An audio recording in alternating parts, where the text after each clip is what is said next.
Andrew, we're here again. It's Thursday night. I'm never going to get used to the camera being up there instead of right here. You're going to have to at some point. And I'm like, I look stupid. But hey, that's normal, right? Right. No. Not a true life. It should be a radio show. Yeah. we should be totally radio. No. So it is Thursday, guys. We've got a pretty awesome show, a really awesome guest, a wild, I'm very intrigued by what he does. So I'm really excited to get him on here and talk about that. Me too. Before we get started with anything, I got a package last night from UPS at like 8 o'clock from our good friends over at Bass Assassin with some brand new colors. Hit them with it, please. Okay. Hit them with it, please. I just seen them. You guys are familiar with the tap out, right? You should be. I posted I would hope so. Like, come on, guys. I'm hoping this is going to do it justice. I don't know that it will. If it's what I think here, it won't. Come on. There we go. There it is. Come on, stay focused. Get me out of the camera. There. You're good. It's focused. You're good. You're good. Yeah, I'm focused. I'm spinning. This is the black grape shad. Epic color. I'm not even lying. And then I've got two new ones in the RSB worm. Oh yeah. Gooseberry and candy bug. I want you to look at this candy bug. This candy bug is legit. This bag is so difficult to open. They seal really well. They really do, guys. So. Oh my goodness. Oh Lord, look at the tail. Oh my goodness. Oh, it's just so sparkly and so nice. Yeah. And then gooseberry is no joke either. It's got gooseberry a smaller fleck, more almost like a dusty fleck than that. But that's another solid color. Yeah, if you guys are looking for like a unique twist on like a June bug, go gooseberry. Oh, dude! And you can throw gooseberry year round, guys. I throw the big 10-inch worm they have. Now and wreck them on that color. So gooseberry's savage. Yes. Now I've got a new color. This is fire. This, no pun intended. This is fire, bro. These are literally fire. Bro. Literally fire. It's literal fire. Let me get one of each out because there's two different lures in this color. Hit them with the vapor shad first. Vapor shad. Boom. Look at that thing. Bro. Fire claw. Dang, bro. Oh. And then, of course, the old trusty tail shad. This thing,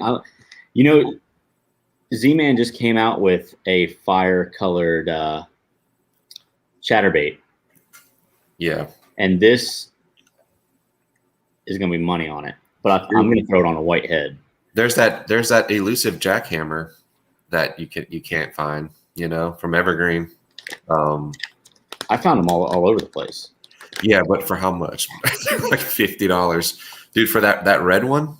I think there's like a red gold blade one floating around out there somewhere that I want. Really? Yeah, and it was like $49.99. Like legit Evergreen, not the Z-Man Evergreen. No, I'm talking about from Japan Evergreen. The legit Evergreen. These are called, or they're called the Z-Man Evergreen jackhammers, but it's just not really verbalized. I'm talking about the legit. Yeah. Yeah. I have a bunch at $12 a piece. Well, I'll hit you up, dude. Come on, man. Come on, Dave. Come on, man. You got him in Alabama? What? Is Alabama like hoarding lures? Does nobody know about? Oh, Dang. So we got a listener. We got a watcher who just texted me a picture of it. Oh, did he really? Hold on a second. Let me send this to my computer. Yeah, please do. And I'm telling you right now, this will be. Dave, I'm gonna be in your DMs here shortly. Okay, so this would be legit. Hold on a second. Wait for it. Don't rush me. I'm not even putting any pressure on you right now. My foot is off the neck. Pressure. Oh my goodness.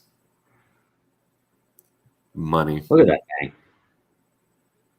That's money. Dude, that's the one. That's our good buddy, Mr. Belima. There he is. Yeah, there he is.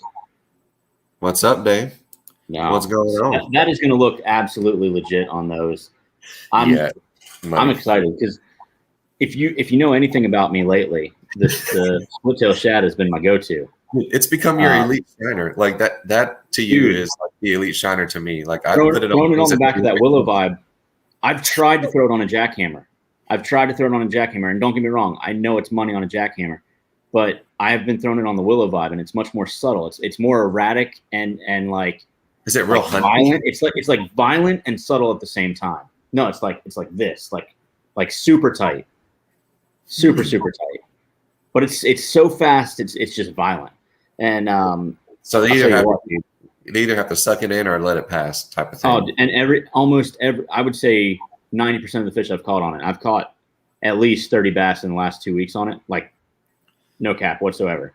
Not all of them great fish, but almost 90% of them have been completely choked. Just wanted it. Yeah. And I've worked it everywhere from just a straight retrieve to bouncing it. You know what? I'm like literally like dead sticking it and then just popping it. And like as you pop it, you feel that flutter up and then it just goes right back down. And as soon as it goes back down, boom. Gone.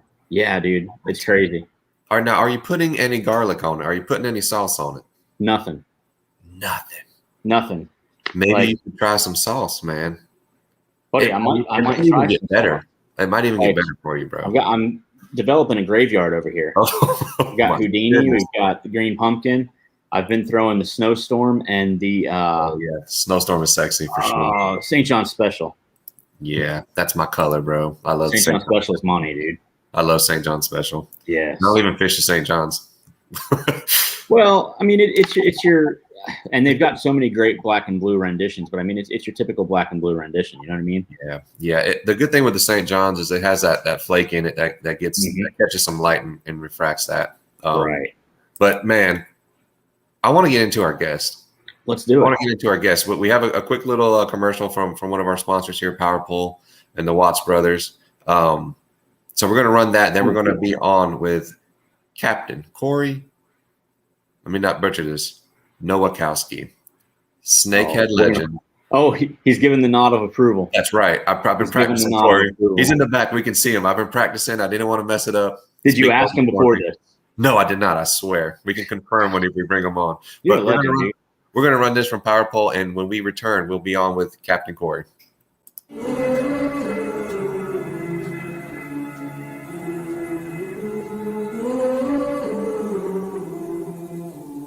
Things you let me see.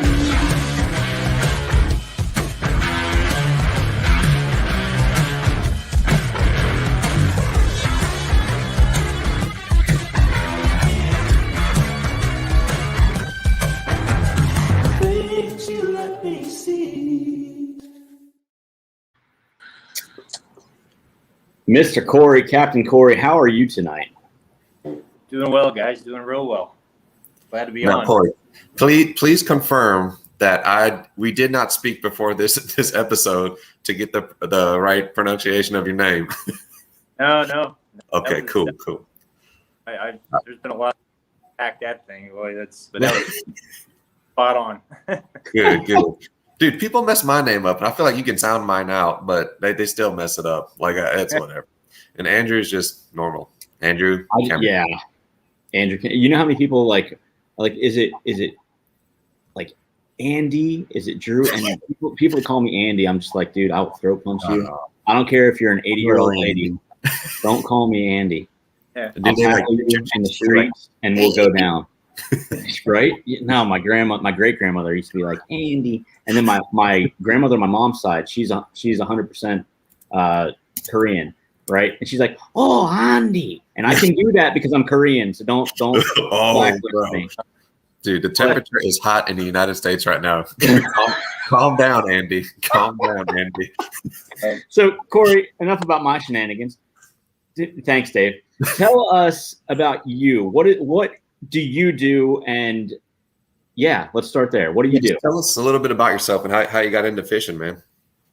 Pretty much, I've been fishing since I've been 4 or 5 years old, and got into it through my father. Got me into that. That was him. That was all him. And it just took off from there. Over the years, he got me into bass fishing, and I still bass fish all the time. But he got me into that, and it wasn't for him, I I probably wouldn't be in the position that I am. I'm in fishing goes. So that was definitely him.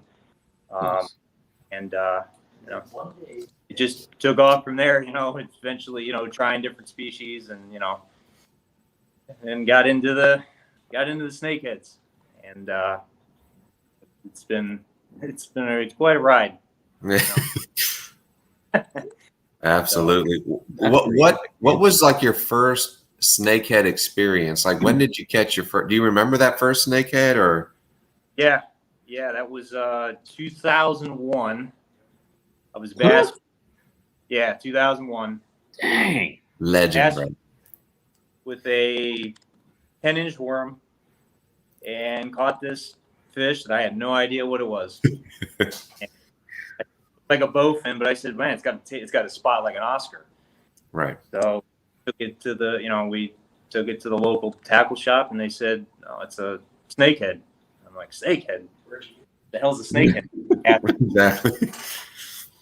So that's kind of what started it. And then, over the years, just fishing for him, learning about them. And then had some tournaments down here. And then I kind of really got into it then, because I started getting some pretty big fish. And I was like, wow, this is a lot of fun.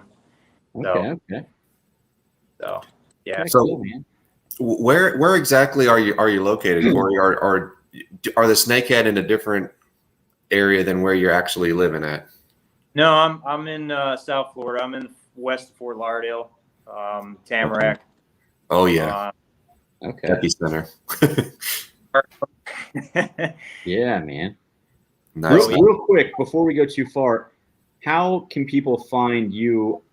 Because I know you're on Instagram. Is it the Snakehead and Bass Adventures that you want people to go to find your business? Yeah, I mean, going through there, or they can go to that, or they can go to my other personal page, which is Corey_Nowakowski. Okay. Reach me through there as well. So either page, but yeah, through the Snakehead page, that's even trying to grow that as well. So. Awesome. Cool. We got them both up there for you. So yeah, man. And so, like Andrew was mentioning, you also do guides for these fish, correct? Yeah, I just opened this back in April, May, and it's slowly getting going, but I'm trying to get more business with it.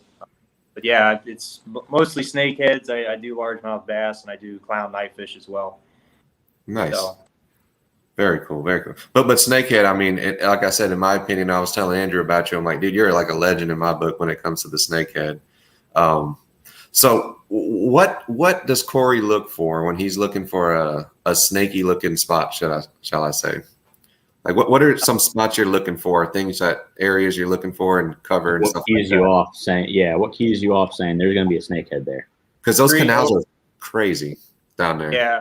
My biggest thing is overhanging trees, overhanging rocks. The nastiest looking canal you could find with the nastiest looking trees overhanging, that's what you want to find, because that's what they want to go under. They're ambush predators, so they want to go under those trees as close to the bank. And when you get it up in and you skip your frog or you're pitching or you throw a chatter, you can get a chatterbait in there depending on how bad it is. That's what you want to look for. They like shade, docks. I'm looking for cover. A lot of cover. Gotcha. And what are some type of lures that you use to target them? Because I was scrolling through your YouTube stuff, and I've seen you use multiple different styles. A lot of people tend to stick with the frogs and the topwater stuff, but I've seen you pitching some creature baits at them. I believe I saw a buzz bait at one point. Yeah, it depends on the buzz bait, because they turn those things into scrap metal pretzels, and they destroy those things pretty easy if they don't have good wire to them. So that's even spinner baits too. They work great. Spinner baits work great as well, but if the wire is not very thick, they don't last long. bend it and break it. So after a couple times. Yeah, So, they're pretty savage. Yeah, they don't mess around. That's for sure. Now, we do have a question from one of our viewers here. Yeah, I guess the question is the frog a go-to lure for him? Is that one of your starting points there? Or? Pretty much. I mean, that's because these fish, you like to cover water. You don't want to sit in at one time for a long time, and you want to keep moving around. That's the key to it. And the frog is a great search bait, even for bass too. So even a frog, like, I don't know if you guys can see that. Oh, that's a cool color too. Pops, Oh, nice. he makes these. Nice. That's a sick color. Dude. I love the belly on that thing. That gold is fire, man. Work really good, and they make a lot of noise. And they're pretty durable. But it just makes a lot of noise that you want to go across that surface, because they key in on that. They key in on sound. They're sight eaters, but they like that vibration noise. Huh. So is it like a sound thing first for them, and then do they lock in, and then it's more of like a pretty much they got to hear it first, and once they hear it and they find it, they just once they lock in on it, they're they freaking go and attack it. Nice. Sometimes they have their times where they're very shy. They come up to it, they don't hit it quite right away, but they look at it, they kind of figure like, what the hell is that? But a lot of times though, when they're on, they just, once they find it, they freaking key it on and just crush it. That's wild. Yeah. I've had them in my experience. I haven't caught many. Obviously, I'm not as many as you, but I've had them get real finicky, and like those front little fins right there, like they'll get right up to your bait, and then they'll kind of just back off, and you'll see them flare out. Like, damn it, he's not going to commit, and then he'll just turn off. But then a lot of people don't know, it's almost like bass fishing. You miss that topwater bite, and you can follow it up with like a worm or something, right? And you still might be able to get them to chase it coming down. I think a lot of people miss that on them. Yeah, it is. Not a lot of people really know that about them, because that's when I usually throw like a. We're getting this juice right here. Yeah, this is the real secret. I told you, Andrew, we're gonna get some knowledge dropped on us tonight. It's just like you punch for bass, little ounce. You got an ounce weight with like a gambler burner craw, any creature bait. Right. That right there, and if you follow it up, if they don't actually get to the frog, that works real well. You can use a half ounce. You can use a lighter weight. I kind of use the half or the ounce because it's kind of versatile if you're punching through mats or any sort of thick weeds or trees. You want to use something heavier. But yeah, this sucker right here, man, it works great. It's not a very well-known technique for these fish. No. Do you keep it that profile to kind of stay in line with what a frog would be, so to speak, like the size of it? More, yeah. I mean, I try to go small, because if you go way too big, they have a bad tendency. They bite the ends off, like the pinchers. They won't take the whole bait. Right. Depends on, because if they're on, they'll eat it. But if they're in that finicky mood, sometimes they'll just take an end off and they won't actually, take it. But also too, they're really big on crawdads. That's one of their biggest is crayfish. So that's mimicking the style of of that food source for them. Never would have thought that crayfish were their food cycle. I've had them. I've cleaning, looking at stomach contents and looking at and I've seen them spit them up too. When you catch them, they spit up little crayfish. So they pretty much eat it. They pretty much thing if they can try to get their, they're a predator like a bass. Right. But yeah, I've had them eat. I've found them with other snakeheads in their stomach. So really, yeah. That's I didn't know they were. I did not. The crayfish thing just blew my mind. I had no idea that was even part of the diet. That's why I catch so many of them on those style of baits, because They love eating that. What they eat. Yeah. And now that you say that, it makes sense. Like the air, like you said, the areas you find them in are generally really weedy. There's a ton of like palm fronds and pipes from people's yards and stuff and things like that. Stuff to keep them. They hide in that stuff, as do the crayfish, right? So it totally makes sense. I didn't even think about that. What would you say that your personal best snakehead is? Well, I'm gonna bring up your page real quick, like your personal page, because you've got some stout catches on there. Like, I mean, like tanks. They're like flexing, like for real. Well, I'll give you a little quick back or history. I've had the world record 8 times, and currently nobody really knows this. I'll kind of drop it on here. I have one that's actually pending right now for the 9th time. So that'd be 15 and a half. So I'm waiting for the IGFA to finalize it, but it is in the review process for the 9th world record I have. So, like this one right here just looks like solid muscle. Yeah, that was a 12-pounder. Yeah, that was a fish it's in a lake that they've been super thick in. I don't know, probably like a month ago, I got like a 13-pounder out of that same lake.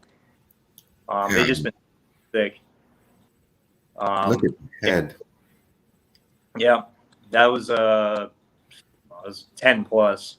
I was gonna say easily. You can see their eyes right here, so they're really set up for a nice topwater approach.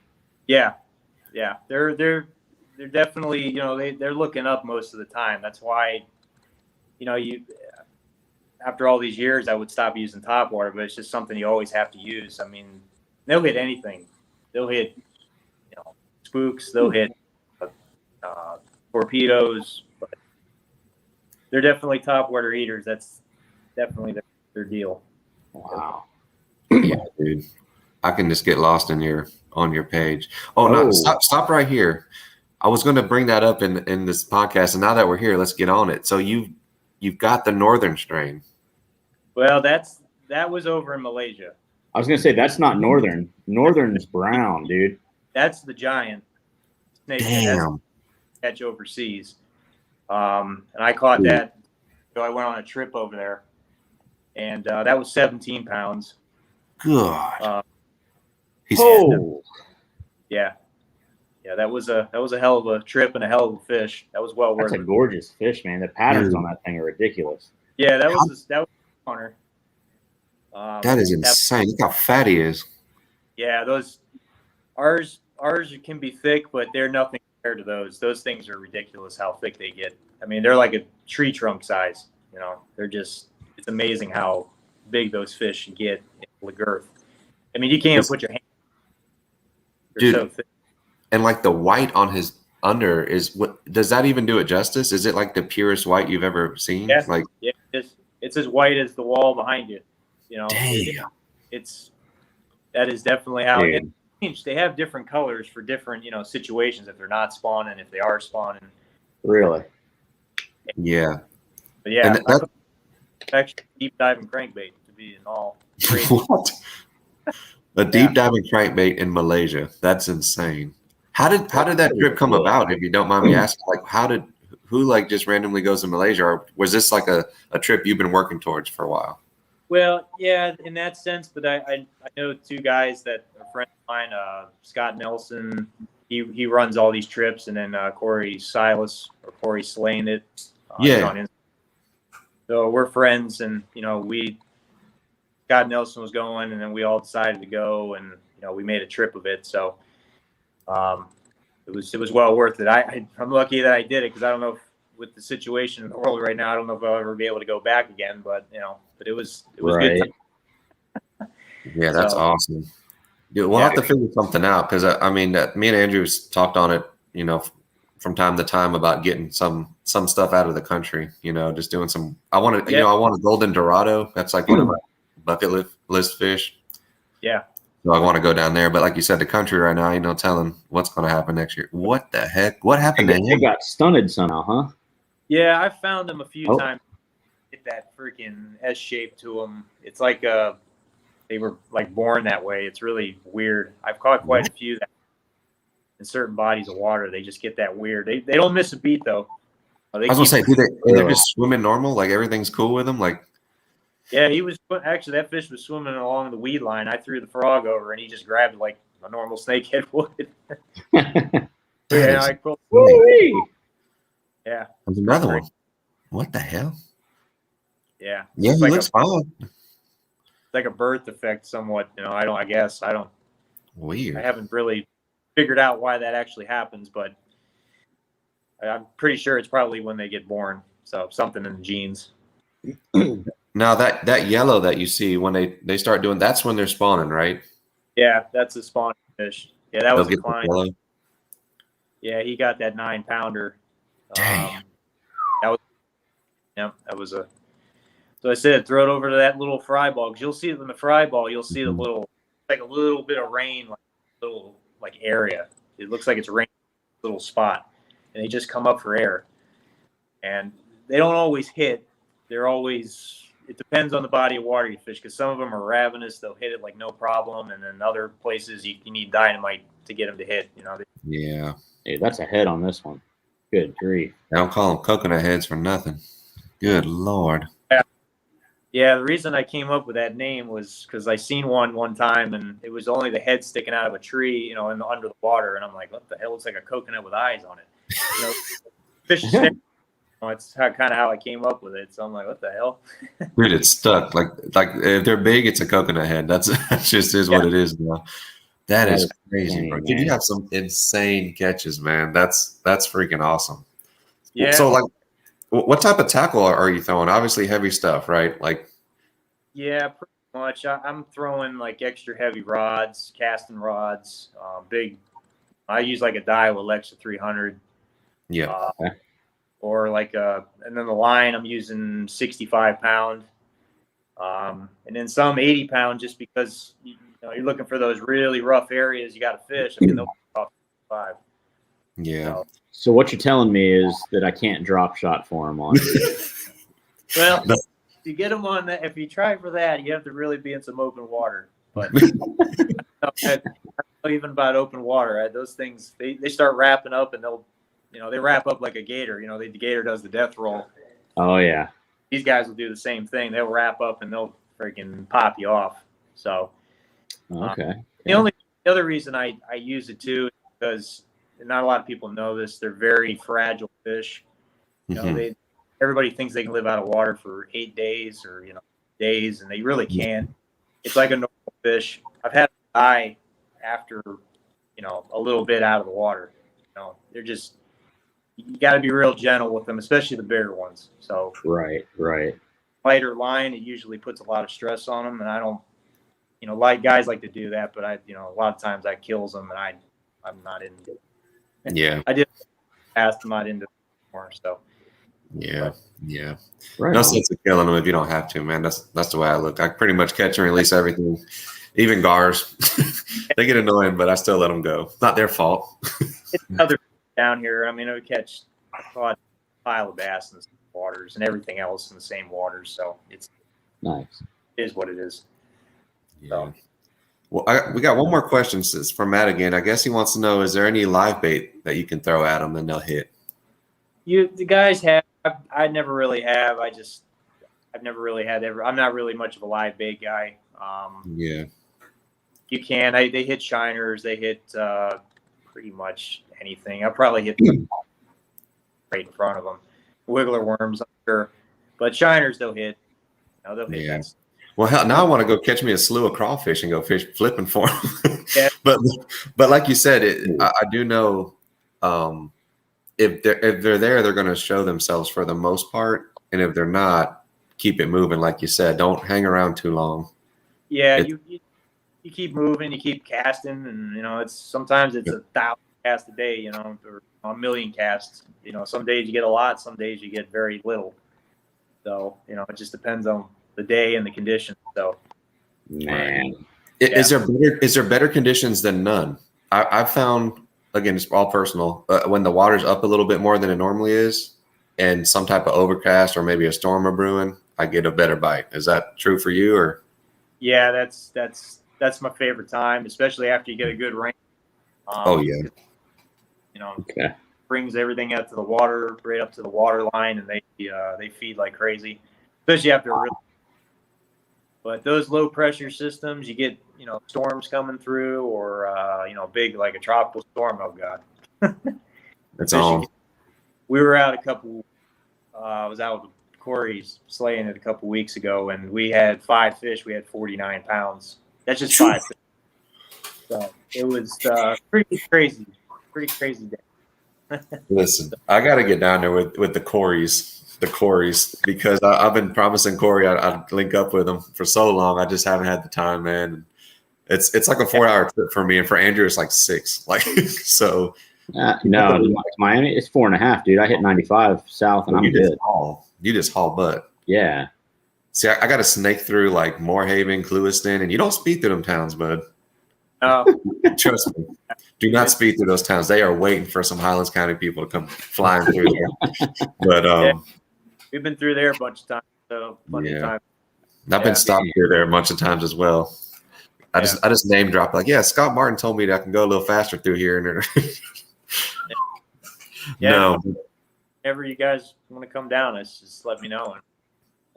Yeah, no, that's trip that's got to happen. We'll have to like do like a NextFish week in South Florida, like a whole week, because there's so much variety and awesome people and things we could do down there, man. We'd have to figure it out. No, that sounds like a killer time, my friend. And there's waterways down here you can get all 3, or even you get a lot of largemouth too. You get bass, you get clown knifefish, you get peacock bass, and you get snakeheads. So it's pretty. Have all that in the same waterway, it's pretty exciting. It's a pretty cool deal. So absolutely cool.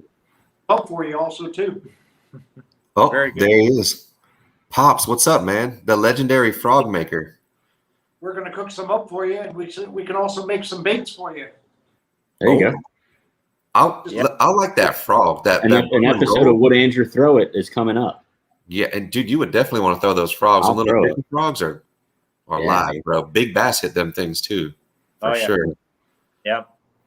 Yeah, heck yeah, man. But I make guys, 5 and 5.5 also too. Oh, big ones. Yeah, the secrets. The Pop's giving all the secrets out now. See you guys. Yeah, that's the 5.5. Oh, money, dude. You can throw that up. Man. Yeah, they throw them a long way. You know what I'd like to see, Andrew? Corey, I told you we're going to get you a little care package together. Yep. I want to see. Do you prefer a flipping hook, or do you like both? I seen you had an EWG rigged up on your burner crawl. Oh yeah. Flipping or EWG or both?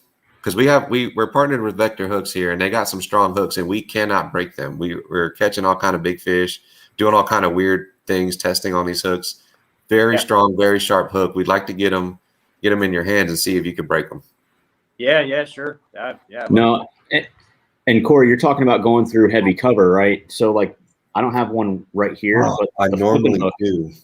The flipping hook, the bait keeper is so high up to the eye that literally it sits so streamlined. So all you've got is literally just an angle coming down. There's no lip, no anything.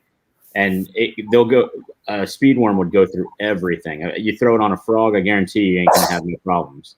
Oh, nice. Yeah. I don't have one available, but Andrew's absolutely right. Yeah, man. So we'll get you. Do you have a preferred size? It look like a 5/0 would be good. Yes, I usually use like a 6 or a 7/0. Okay, we got that. I mean, for bass, the 5/0 would be great too. Okay.